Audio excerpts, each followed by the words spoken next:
And our next item up is a discussion regarding the bond sale. Mr. Higgins. Am I on? Good evening.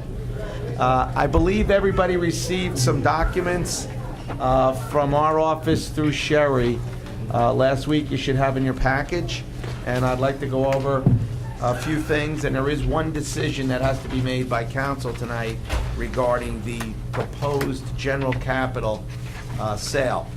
Just so you know where we are, we've sized a bond issue with Sherry of $5,778,000. If you see the lead sheet, it summarizes the ordinances to be permanently financed, and there'll be 4 series of bonds. Your general capital, which is $4,603,000, water capital, $333,000, sewer capital, $142,000, and then sewer capital refunding. If you recall, about a year ago, we had done a refunding in anticipation of the 2013 final payment of the wastewater bonds, which is a significant increase in 13. So we had gone to the local finance board for relief, whereby we're going to be able to refinance a portion of that 2013 payment over 5 years. So that's what that $700,000 is out there as a 4th series of bonds.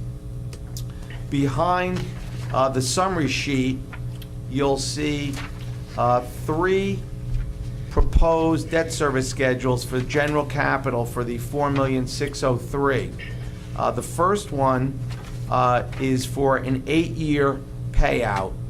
And for comparative purposes, what we've done on these schedules, your existing debt service based upon all the permanently financed debt outstanding as of tonight is in the first column. So if I give you a baseline, you see 2011, the debt service was $4,754,000.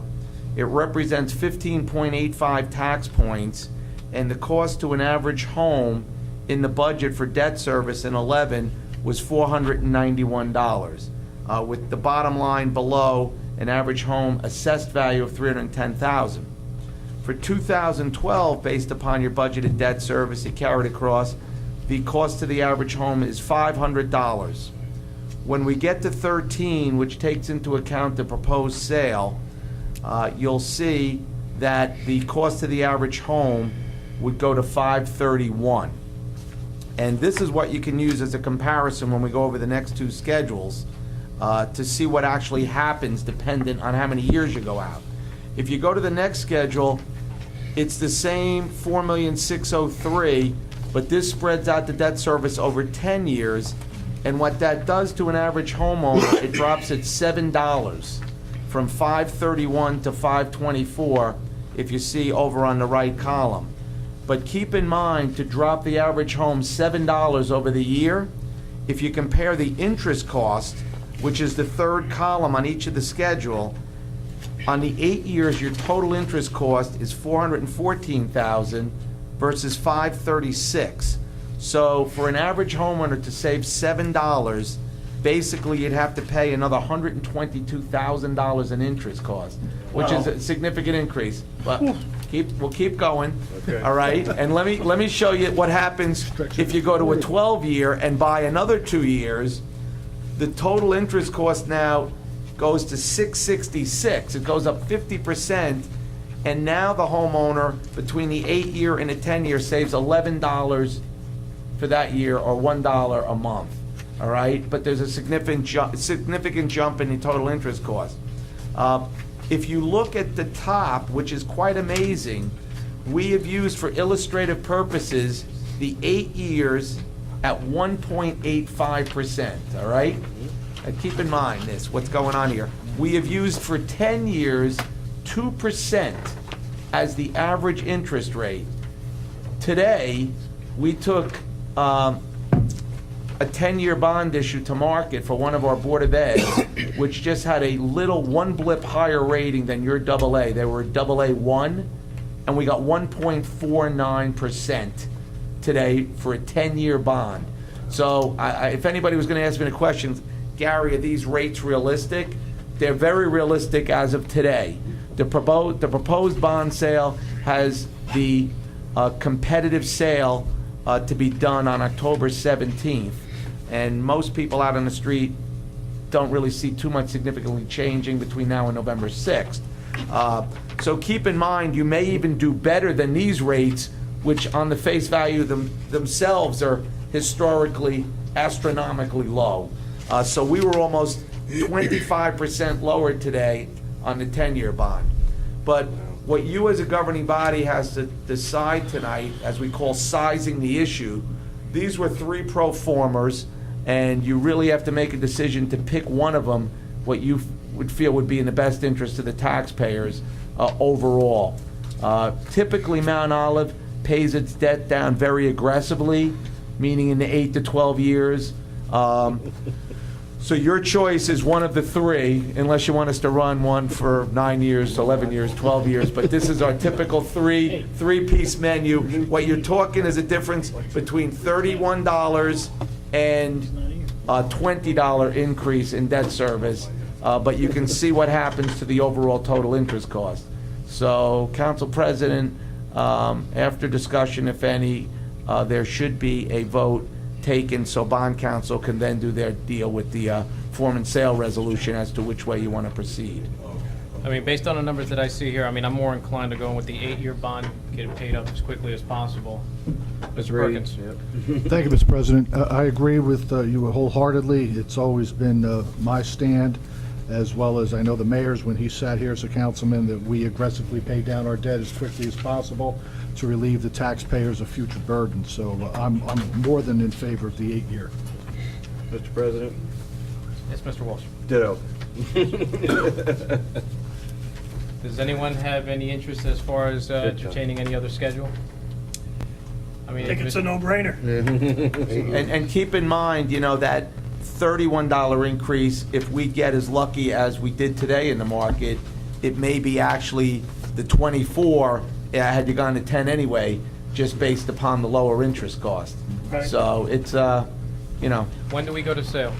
We will be selling, as we have done online, on October 17th, I believe it is. Yes, at 11 o'clock on grandstreet.com. Anybody can join in if they'd like and see the live bidding, anonymous live bidding. There's no more bringing sealed envelopes to the council chambers.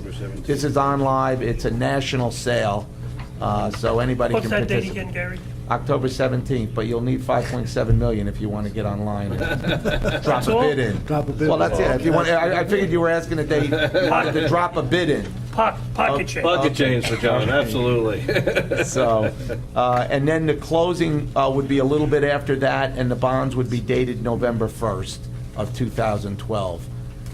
So basically, the consensus, or there wasn't... I mean, it appears by the consensus of the council that it's for the 8-year, the short-term sale, so, I mean, I see no opposition, so you have the direction which to proceed. Okay, good. We'll pass that along to bond counsel. Just a couple other things to note. If we proceed past the 3 pro forma general capitals, you'll see what we've done. First of all, with the water utility, there's not a lot of unfunded debt, but one thing I want to bring to your attention, if you look in the existing debt column, 2013, your debt service from today almost drops in half. And what's positive about that, we're going to see some relief in the debt service component of the 13 budget, which will help in assisting, offsetting any increases to hopefully stabilize any rates. Of course, every year by your ordinance, we have to do these pro formas, which we'll be doing next month. But the lowering of the debt service, even folding in the new bond sale, will give you relief in the debt service component of the budget. If you see over, taking the pro forma here, your debt service for 2012 is 416. It'll go down to 280 based on this 5-year payout and 1.5% interest. So we're going to see $136,000 of available appropriation that could be used for other increases or reduction in the utilization of surplus. So that's positive with respect to the prep of the 2013 water utility budget. And basically, if you turn to the next schedule, I had the same kind of news going on the sewer budget. If you see 11 and 12, roughly, we had 2.3 million of debt service, but we had experienced a large increase in 13. If you look in that first column, that would have brought it up to 2,700,000. By refunding a piece of that and then spreading it out over 14 through 18, we've actually dropped the debt service 240,000. So not only did Trenton give you relief for 13, they actually gave you a reduction. So, and with these kind of interest rates, you've gone out and floated, in this case, 700,000 over 5 years, and it only cost you $42,000 in interest. So really, that was a great deal to avoid a spike in the 2013 budget, which would have had to cause some rate increase as we had presented back then. So this whole plan that went into place a year ago, or even more, might have been a year and a half ago, all worked out. The market stayed in the favor of everybody, and including this scenario, it really comes to fruition that we're in good shape with the debt service component. And you see after 14, when the wastewater loans expire, your debt service just really drops off significantly. So that whole plan that was put in place by the governing body and administration is looking like it's going to play out very favorable to the sewer rate users. Mr. President? Mr. Walsh? Did you say Trenton gave us relief? Can we They mark gave this you date relief. down in history, And please? this is one of the last big reliefs they gave, because after this date, there's not too much relief going on down at Okay. local finance board. They've made it very difficult to refund things, and we probably, got in under the wire to do any sort of creative things down there now and get their approval has become a very difficult task. Thank you. So this worked out very well, and I'm pleased to be, part of reporting it now that it's all going to come out in the wash, even with a sale now, very good. I'm glad to see that you came here bearing good news. Other than the drive up, everything else has been good. The drive home will probably be horrible too. That's okay, but you brought good. I brought good news, for a change. Yeah. I mean, it So wasn't a doom and gloom. Good guess. Wasn't a doom and gloom. I guess if I can hold the rates for another month for you, You're right. things will be good. You don't want to hold them, let them go down. Well, I want to hold them at today, what happened. And that was Tenafly Board of Ed today, so, Excellent. Anything else? that's it. All right, thank you very much, Mr. Hager. Okay, all right. We'll be in touch. Okay. Okay, the next item, we're not going to be discussing the digital sign. He could not make it due to the inclement weather that we were experiencing. So we are on to resolutions. There are 9 resolutions. Does anyone have any questions, comments regarding any of the resolutions presented? Okay, seeing none, we're on to ordinances. There's 2 presented. Does anyone have any questions, comments? Sean, on the second ordinance that we're going to be imposing a $30 insufficient funds fee, do we currently incur a fee when items are returned? From what I understand, this emanated from the finance department, and I believe the answer is no, even though I cannot say for certain if that's the case or not.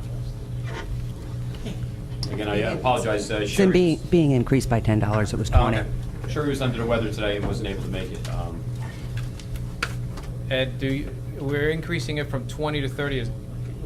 Is that because of an increased cost? Yeah, from what I understand in my discussions with Sherry is at the present level, I had erroneously thought it was nothing, but the cost of trying to recoup those insufficient funds, we're losing money in the effort. Not that we're looking to make money on this, but we're looking to cover our own costs. Do we know how much money we are losing? No, I do not. And the other thing is that we get a lot of online payments now too, and the ordinance didn't cover that when someone sends insufficient funds electronically. So we wanted to cover that as well. And typically, I don't think we incur a cost on the ACHs when they get kicked back. I would think we do, yeah. I know. That's equivalent to insufficient funds. Mr. Perkins? Thank you, Mr. President. I would just, at this time, ask Sean if you could just give us a quick update on the first ordinance, the status of the monies, and when we anticipate work taking place. I'd be glad to. This has to do with what we call the CDBG, the Community Development Block Grant, and it's been well in the works since last, actually November, December, when Mr. Quinn and Kathy Murphy had put together a plan, and it's to provide relief for the drainage systems up in the Bud Lake storm drain system. Now, as a lot of people know, the inundation of the hills up there makes it impossible for the storm drains to flow down into Bud Lake or provide any sort of proper relief for the storm drain system. So what was put in many years ago was basically large dry wells. Over the decades, those dry wells have become completely clogged, compacted, and it's impossible to clean them out adequately. Back in March, I believe, February, March, myself, Kathy, and Tim had gone down to the Community Development Block Grant, presented Mount Olive's case for the grant, and to our pleasant astonishment, we were funded fully at $57,000 to accomplish this, and therein lies the current frustration. A lot of these monies come from the federal government, and they're tied up at HUD. We had anticipated and made the representation to the local residents that usually late July, these monies are released and we're able to provide that service. In this case, HUD has not released those funds until, I believe, August 31st, when we got the grant agreements. The mayor has signed the grant agreements, we've sent them back.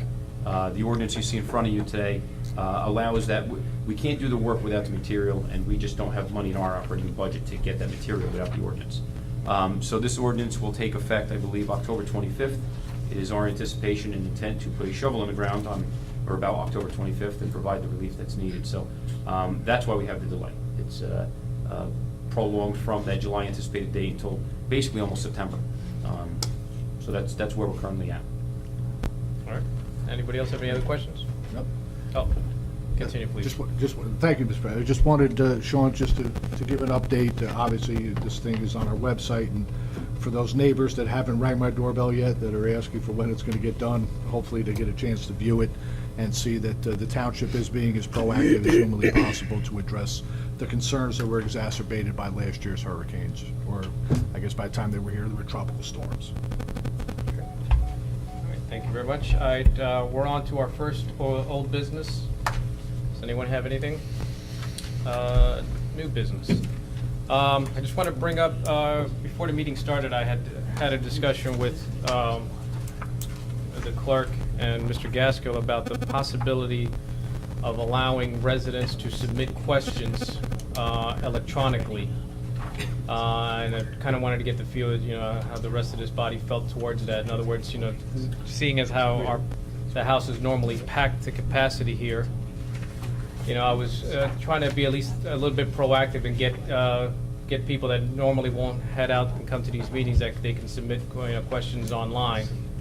So I think that's something that I would like to end up going forward, and I'd like the administration's help into making that happen. I envision something along the lines of pre-registering, not allowing anonymous people questions anonymously, but almost like the TSA does, where now you can register and you get to go through the without having to be patted down and frisked and violated as such. Does anybody have any questions? Agree, disagree? I think it's a great idea. I like the online stuff. I think you get some people will start, and I think over time you can generate a good amount of people who might ask questions and get involved and register. And then there could be a lot of surveys done with residents if we have enough data. Yeah, we can send out information when we want to do something, get opinions of people, and I think that can grow into a nice. Yeah, nice look, I want to give the residents as much opportunity to at least involve themselves of the process, whether that be complaining or congratulating if that's ever happens. So, yes, Ms. Perkins. I agree, Mr. President. I think that any opportunity we have to be able to hear from the public is a good opportunity. I agree that some sort of a password. I know back when we started our online postings that we had one or two issues where people kind of use it as a dumping ground into our correspondence areas. So I think having some sort of, if you're a resident and you want to register, that's fine. Your anonymity, I think, can be preserved. Fred can look into that to make sure that that's protected online. But then I think, doing that and having it on, who do you envision would be the answerer, unless it's addressed to an individual council member? The way I envision is the questions will be read, by the clerk, and then we would answer them just like somebody would be standing here at the podium. Granted, there will be no, rebuttal available, but if the question, whether the question is benign or just something that requires more in-depth, at least we are able to answer that. for whatever reason, if they wish to have that question answered publicly, or, you know, in some cases, they just send regular email. Yeah, But cool. by allowing them to register, it's the same way when somebody comes into the podium, they need to give their name and an address for the record. You know, by same way, it just allows people to be able to make their voice public, and at least have their question answered in a public forum. Yes. And you can actually, if you, I'm just thinking of that as you go, but when they submit the questions, if they're answered, they can check, we can tell them to check the council videos. Yeah, I and mean, they can because actually- eventually we're gonna be going live. Right. So I anticipate that when we do go live, that, you know, the questions, you know, get submitted within a timely fashion, we answer them, and then they can see, you know, have that answered almost immediately, if they so wish. All right? Give it a shot. Does anybody else have anything on old business? Okay, we're on to our first public portion. Does anyone from the public wish to be heard?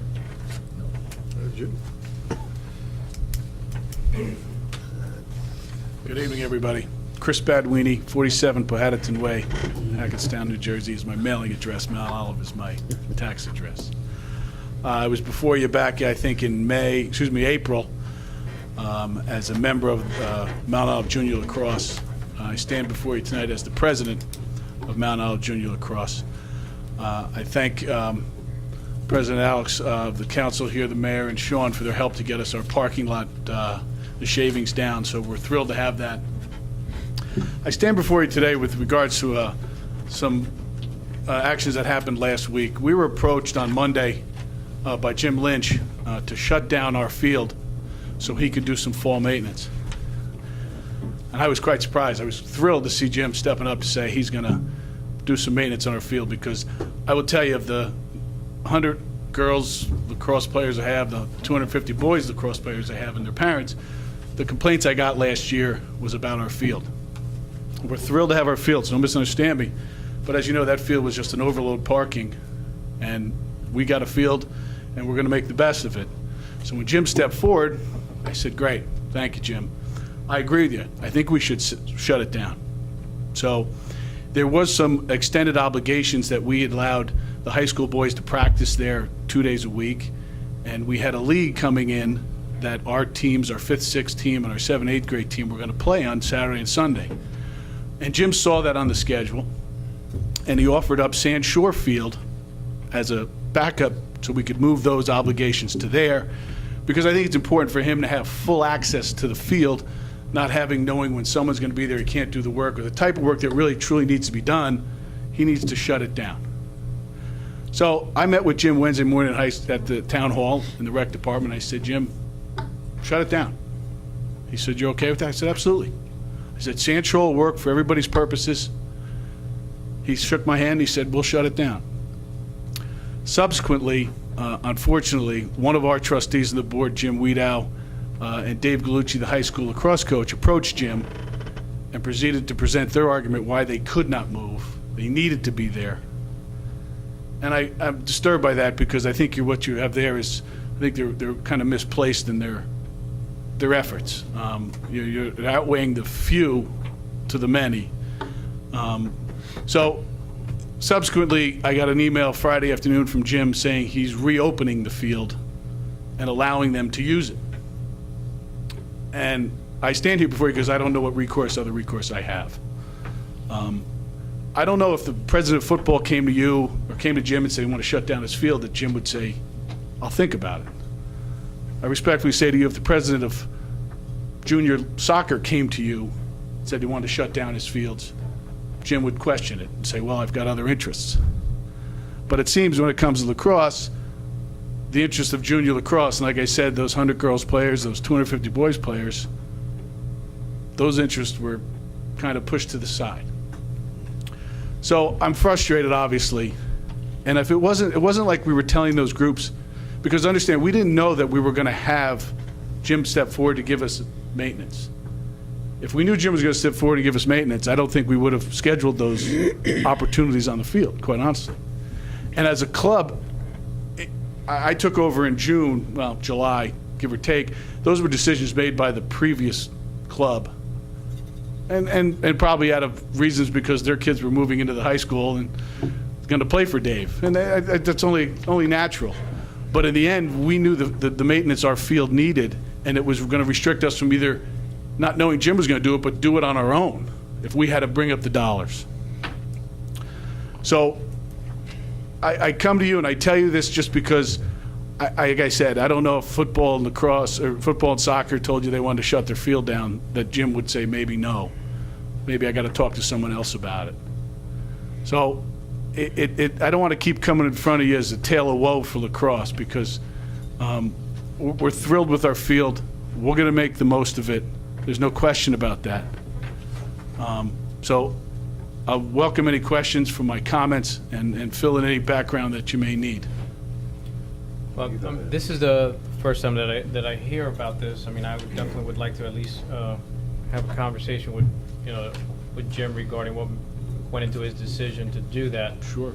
I thought he might be. I mean, as far as your hypothetical, if the president of football wanted a field shut down, could he be easily overturned by the buildings and grounds? I believe the answer to that, and correct me, Mr. Canning, is yes.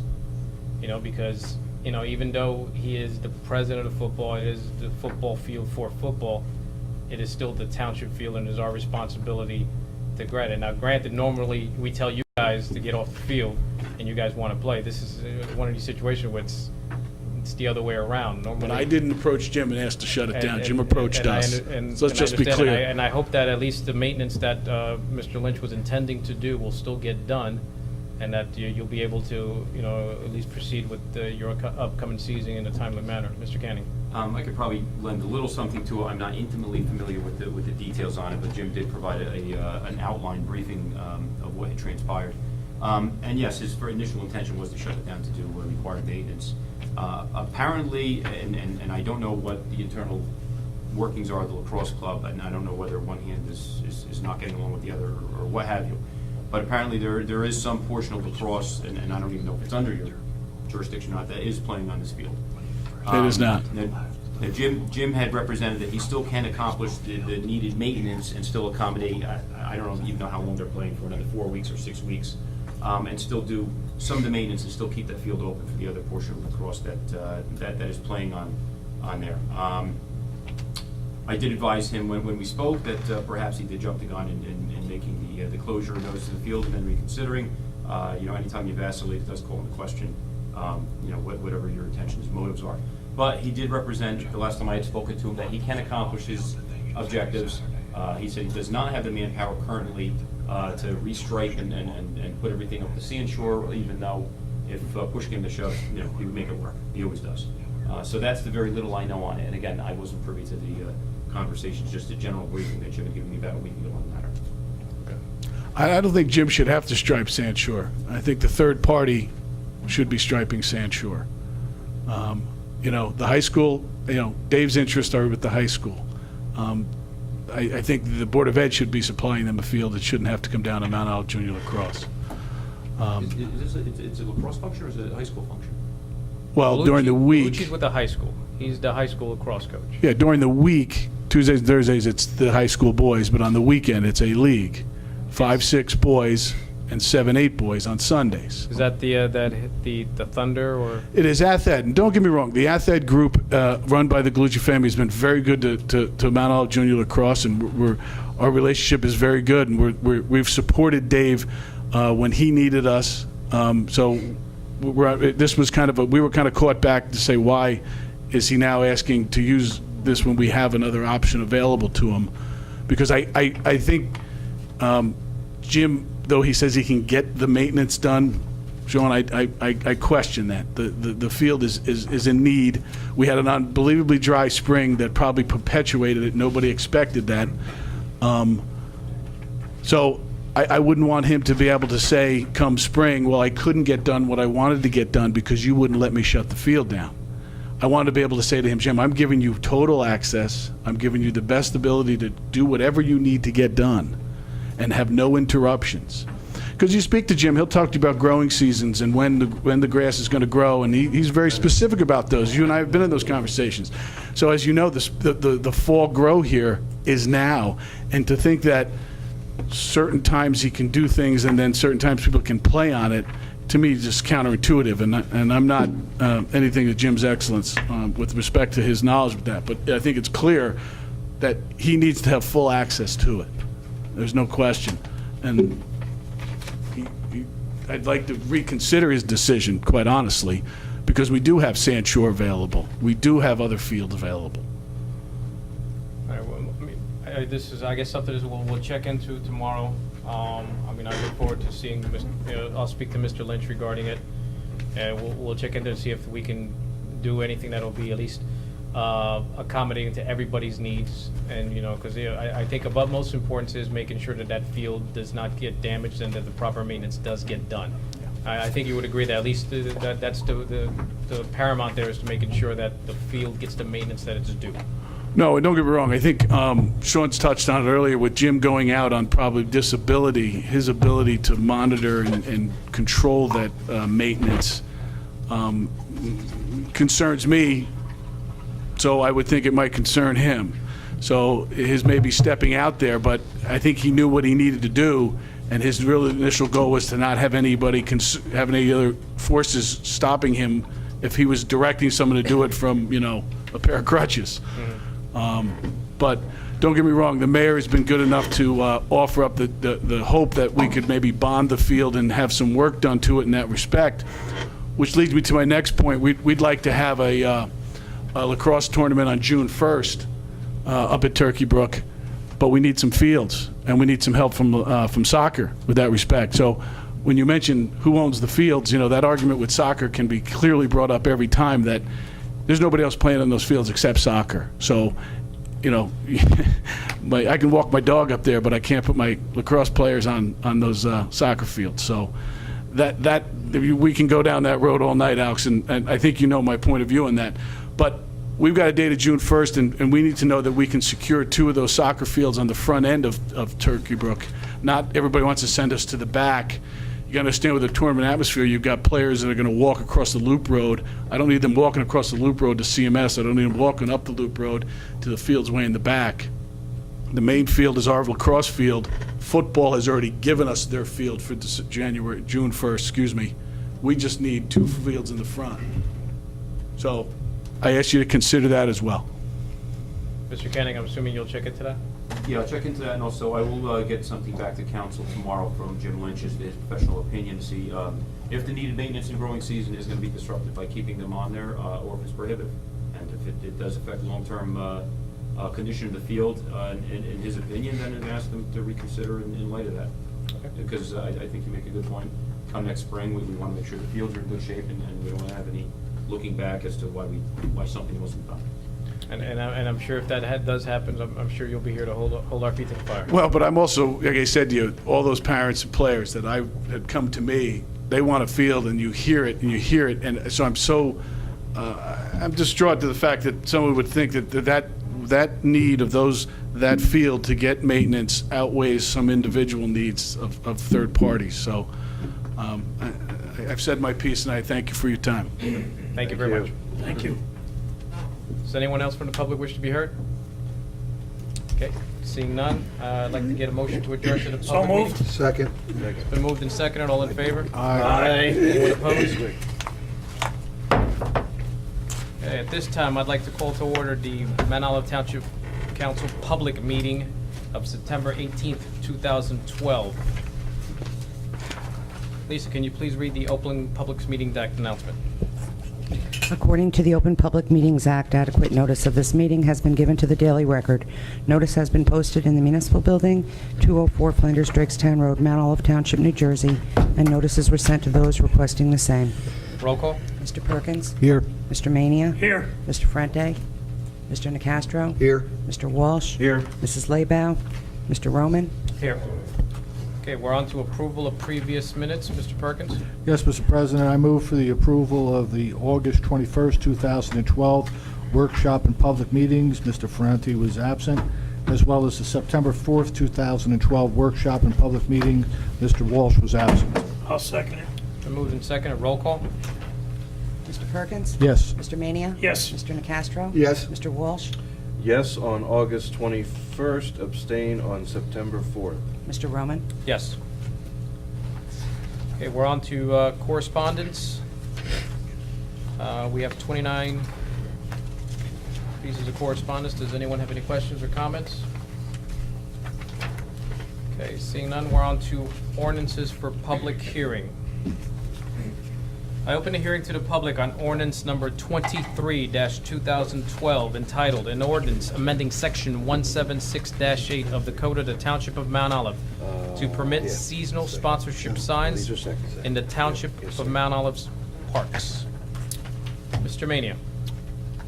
Thank you, Mr. President. I move for adoption and final passage of ordinance number 23-2012. Second. Is there anyone from the public wish to be heard? Seeing none, any council discussion? Okay, roll call. Mr. Perkins? Yes. Mr. Mania? Yes. Mr. Nacastro? Yes. Mr. Walsh? Yes. Mr. Roman?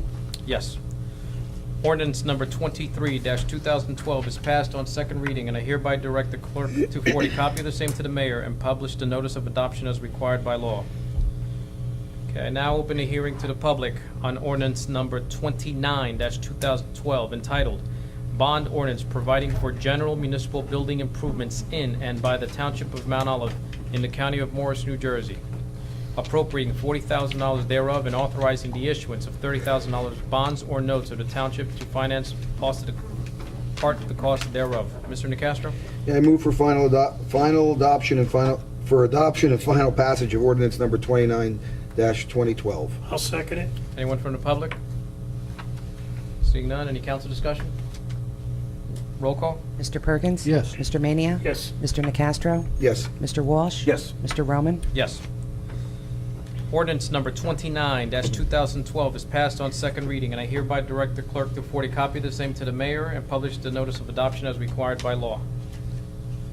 I now open the hearing to the public on ordinance number 30-2012 entitled, an ordinance of the Township of Mount Olive, County of Morris, and State of New Jersey establishing the policies and procedures of the educational and governmental television station.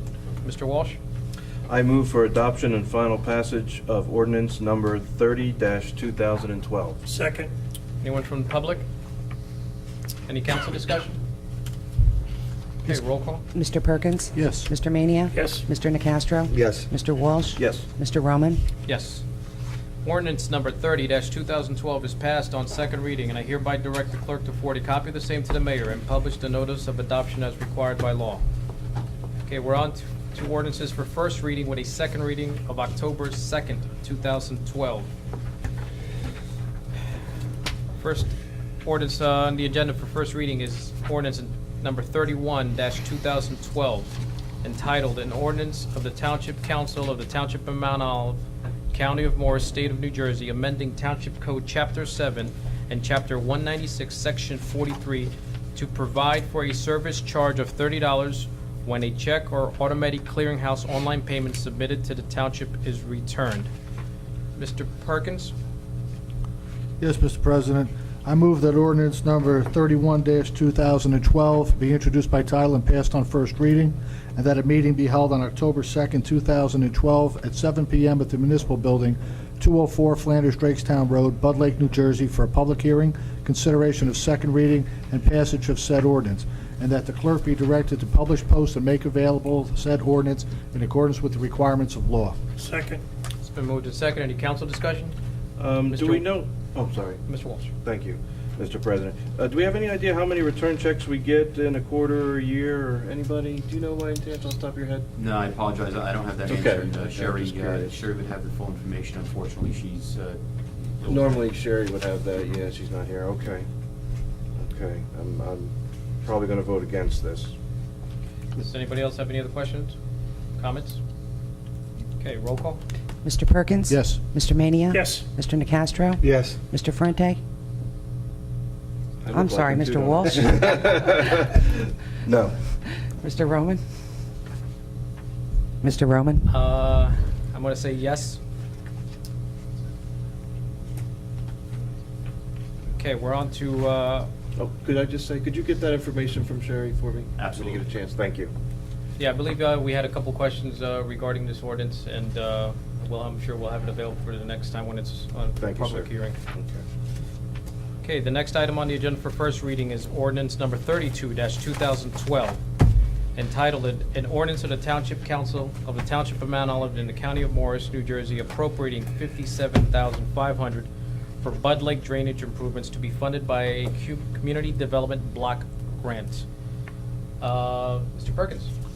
Thank you, Mr. President.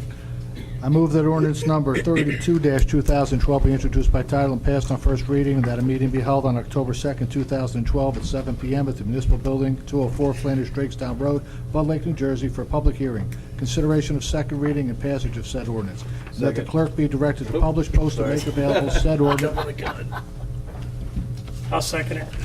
and passage of said ordinance. And that the clerk be directed to publish, post, and make available said ordinance in accordance with the requirements of law. Second. Okay, it's been moved and seconded, finally. 3 times. Is there any council discussion? Get the shovel in the ground.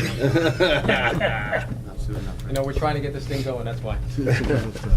Okay, roll call? Mr. Perkins? Yes. Mr. Mania? Yes. Mr. Nacastro? Yes. Mr. Walsh? Yes. Mr. Roman? Yes. Okay, we're on to consent resolutions. There are 9. Does anyone wish to remove any to non-consent? Okay, see. Is there anyone from the public has any wish to speak on the consent resolutions? Okay, seeing none. Mr. Mania? Mr. President, I move that we approve consent resolutions 1 through 9. Second.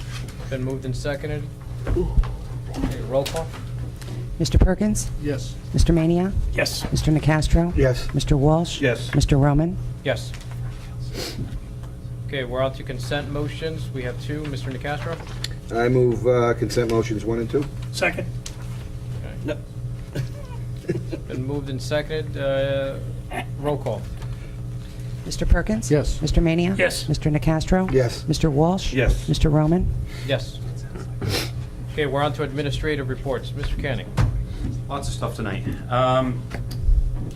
Just want to draw your attention and a special thanks to Amish Mike's. If anybody's noticed the last week or so, we have 2 very nice benches out in front of the municipal building along the sidewalk area. That's a donation from Amish Mike's on 46. We're very grateful to that. We're going to try to get a little placard or something made onto them acknowledging their gift to the people of the township. Earlier today, I want to thank Councilman Maney and myself and John had gone over to the seniors meeting today, and we started the first of many meetings and outreaches around the town. This has to do with the automated garbage collection that we're anticipating for October of 2013. We brought a couple sample garbage cans today, the 96-gallon variety and the 65-gallon variety. Gave some handouts, fielded a couple questions. Most everybody seemed very happy with the direction that the township was going, but we're going to try to stop over at the senior center and other community groups as we ramp this up, especially into winter, and look to implement next fall. Turkey Brook bathrooms, we've been experiencing some vandalism of late. A lot of damage, initial estimates of over $4,000 worth of damage.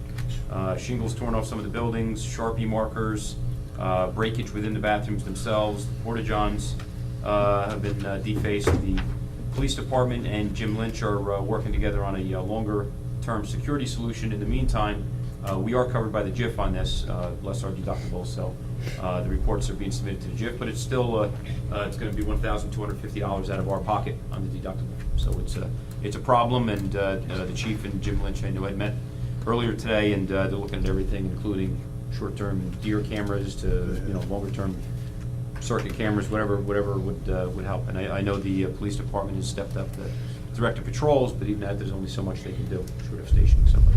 I mean, since I first sat on this board, I remember hearing about this, and we had, I think in my first year, I mentioned about putting cameras.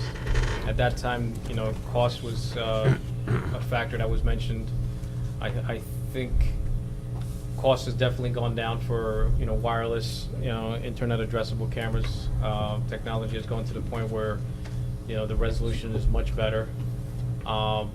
But this is an issue that, even though it may not be costing us that much other than our deductible going forward, we're going to one day be facing a serious vandalism, and I think it's high time that we made some proactive measures to install some kind of surveillance equipment, whether we might not be able to deter it, but at least we can catch the individuals that are committing, and defacing our, our town's property. Yeah, I met with Jim earlier in the week, and I'm very confident, not only those cameras, the short-term cameras, even if we have to do it on the cheap for short-term, until the long-term IP cameras are available, but there'll be some signage posted around as well indicating that any potential actors will be put on camera. I'm already on top of it, and I'm committed to fixing that problem. Thank you. Good. And one last item, very good news. I want to draw attention to Frank Wilbert, especially on this.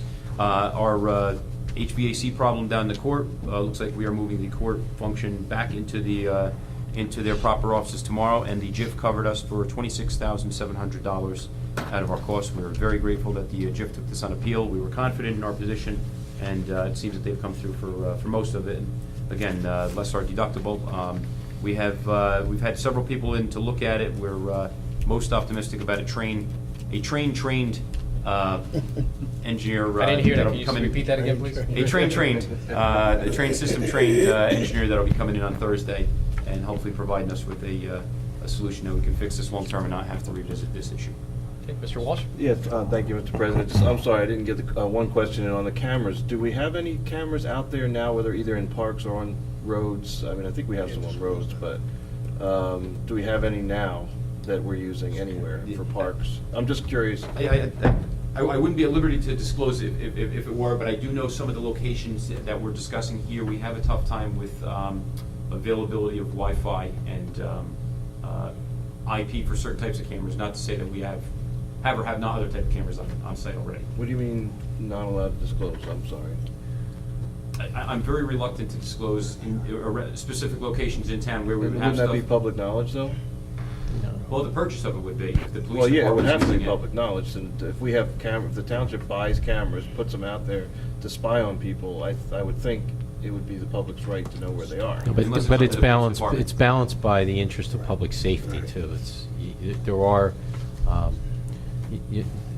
it is a privilege of the township, if it's in the interest of public safety, not to disclose that. I mean, Okay. if there was a disclosure that, the administrator wanted to make to you in private as an elected official, Right. he could answer that question. But Okay. there may be reasons, under certain circumstances, where you really don't want to disclose. So you're what- saying in townships, on like public property, we could put cameras up and not disclose to the public where they are? Of course, we would disclose that. There's no reason, part of the deterrence is to let people know that the cameras are there and they're gonna be caught on the Right. camera. But we're talking about situations where perhaps. Well, I'm just trying to find out Perhaps the financially, police department- have we done this, how much did it, do we No, have any We samples? haven't done it in any of our public locations, but perhaps, let me give you an I mean, example. I know there's one at, like, where the A&P used to be on the light there, right? Those are state. Those are not ours. That's state, okay, gotcha, okay. There might be a situation where the police department is running some kind of surveillance, Right, where it wouldn't be public knowledge, it would be Sure. part of the public safety aspect, and therefore Okay. wouldn't be disclosed. None that I'm personally aware of, and I'm not Right. personally aware of anything in town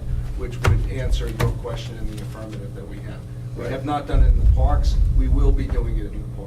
sounds good, And we okay. will be letting them know that the place is under surveillance, because we want them to know that the place is under surveillance, because the Right, last thing yeah. that we want to do is to catch somebody breaking, well, the last thing we want to do is not catch somebody, but we want Right. to prevent it before it happening. happens, Right. rather than catch somebody. Right. So, we will let people know that the park is under surveillance, and if they commit vandalism, they will be prosecuted to the full extent of the law, because we want to prevent vandalism, not necessarily catch somebody after they've done it. Thank you, Mayor, for your straightforward, candid. And we have no interest in spying on anybody. Right, No. absolutely, I'm sure. And from a public perspective, if we were leaving aside the police department, if we put out signs, we will alert people that the area is under surveillance. Right. And Pat, just to give you a little background, a few years ago, we were asked by the police department to install red light cameras, and this body summarily turned them down. Great, thank you. Anything else, Mr. Kenny?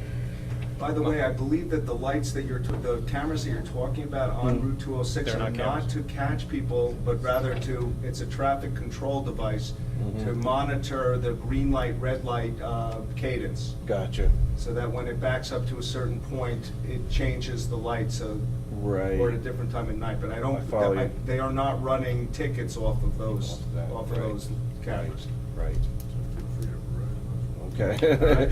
Okay, no, I appreciate that, yeah, Last thing we 'cause- want to be is big brother. Right, But we exactly. also don't want our property destroyed. Right, I'm not against the concept of any camera anywhere, but the red light cameras, I'm glad we did not do, because I disagree with that completely. Thank you. All right, we're on to council reports. For recreation, I understand that the mud run is going as planned. Yes, it is, yeah, from what I understand, they are well along on it. We're looking forward to it. It's generating a lot of enthusiasm. Yeah, I think we just got a major sponsor of Sam's Club. Awesome.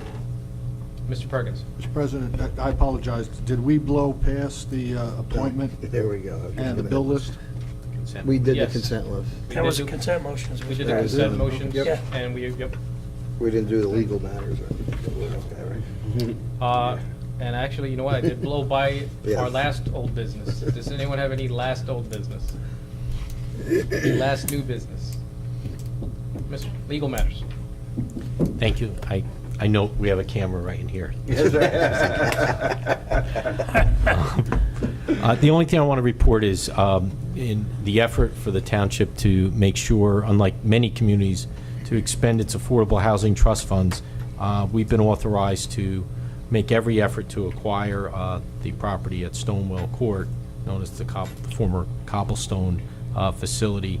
We have not had any success, notwithstanding offers, to acquire it based on the fair market value of the property. So in the next week or so, we will probably have to try to move ahead to take whatever steps are necessary to begin the process to acquire the property. And again, it would be for the fair market value of the property, and that would involve a court action.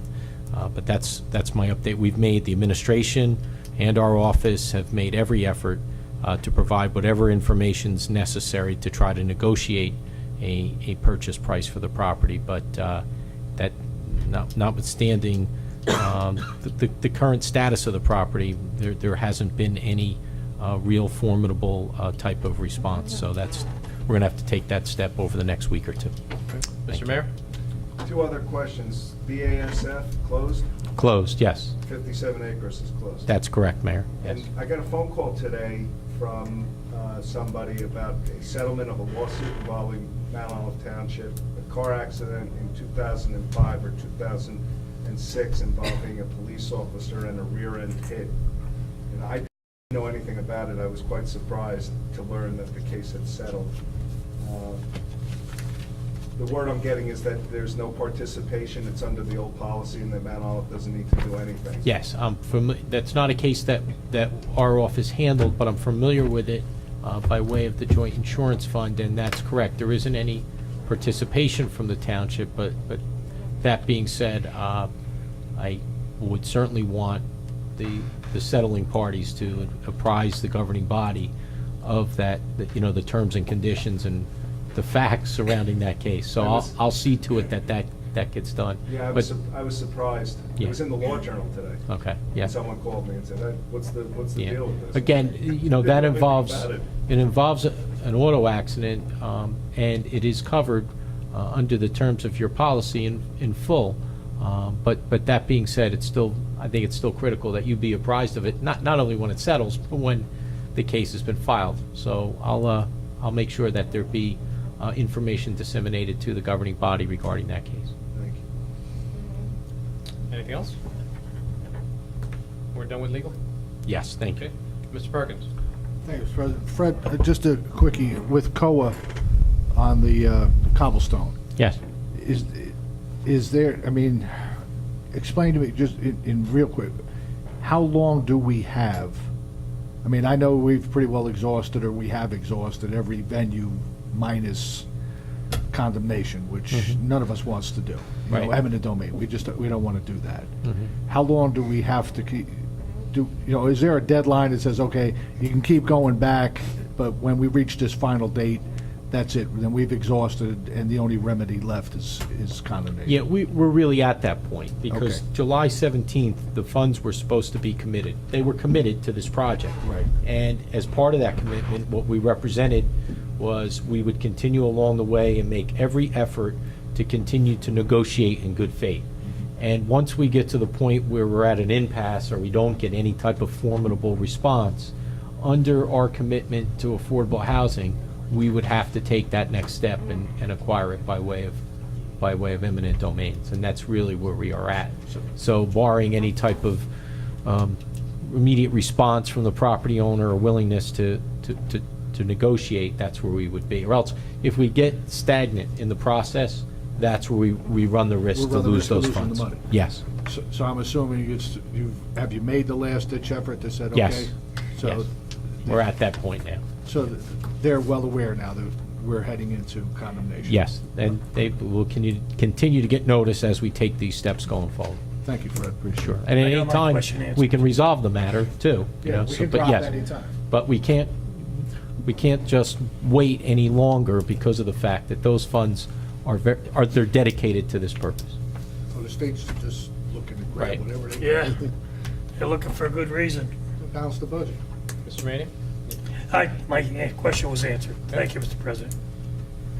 Okay, we're on to Board of Health. Mr. Perkins. Meeting tomorrow, Mr. President. Legislative? Yeah, we actually, the Mount Olive Area Chamber of Commerce is just ramping up wonderfully, doing a lot of great things. Today, they had a lunch with Congressman Leonard Lance, Senator Oroho, Assemblyman Chisano, Morris County Sheriff Ed Rockford, and I believe Sean Canning was here. Lisa was And Joe was there. there. Lisa, great. I And unfortunately Allison couldn't. Nichols. And Allison was there. Yeah, Okay, she- great. And it's just wonderful that they came to our town, and a lot of people were notified of it. And Sean and Joe, how did it go? Was it good? No, it was very good. It Very was very good? interesting. They brought up a lot of things they're doing in the state level, and it was very Okay. informative. Okay, great. So that's all I have for today. Mr. Perkins? Nothing I was in New legislative? York today. Planning Board, Mr. Walsh? Nothing on planning board, but Board of Education. Great news, and a lot of you have probably already heard, but wanted to say it in the meeting. Mount Olive just moved up the high school to 69th in the state out of 325. We went from 110th to like 104 to 90 something, and this year we are now, the high school is ranked by New Jersey Monthly Magazine at 69th. It's not the end-all be-all, but it is one of the biggest ratings people look at. And certainly from real estate perspective, I know personally that when people are buying homes, they look very closely at that list. So it's a big factor, it's a big plus. And at the school board meeting, they actually gave a plaque to the principal of the high school for all the work he's done, but it has a lot to do with the town.